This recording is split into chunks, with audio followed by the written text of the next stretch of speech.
हातकणंगले लोकसभा मतदारसंघाचा अंतिम निकाल हाती आलाय आणि शिवसेना शिंदे गटाचे उमेदवार धैर्यशील माने यांनी बाजी मारली आहे। अटीतटीच्या झालेल्या या निवडणुकीमध्ये माने यांनी ठाकरे गटाचे सत्यजित पाटील सरुडकर यांचा 14,000 मतांनी पराभव केलेला आहे।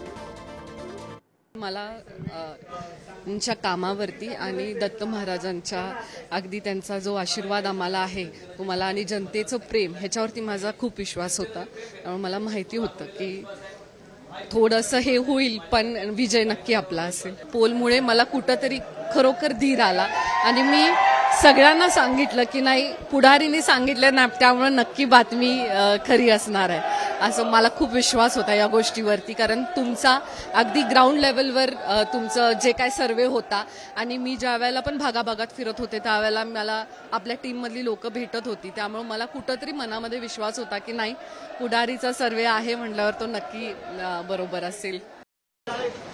आज खरं तर ही अलौकिक अशा पद्धतीची लढाई आहे। महायुतीचा उमेदवार म्हणून माझ्यावर सर्वांनी दाखवलेला घटक पक्षांनी विश्वास, जिल्ह्यातल्या असणाऱ्या तमाम नेत्यांनी दिलेली ताकद, तरुणाईने दिलेली साथ, माता भगिनींचा आशीर्वाद आणि वडीलधाऱ्यांचा आशीर्वाद, याच्यामुळे परत एकदा अशक्य ही शक्य करतील स्वामी याचा प्रत्यय मला परत एकदा आला आणि अशक्यप्राय वाटणारी इलेक्शन परत एकदा त्यांच्या आशीर्वादानं आपण खेचून आणू शकलो। मी माझ्या जनतेचे परत एकदा मनापासून ऋण व्यक्त करतो।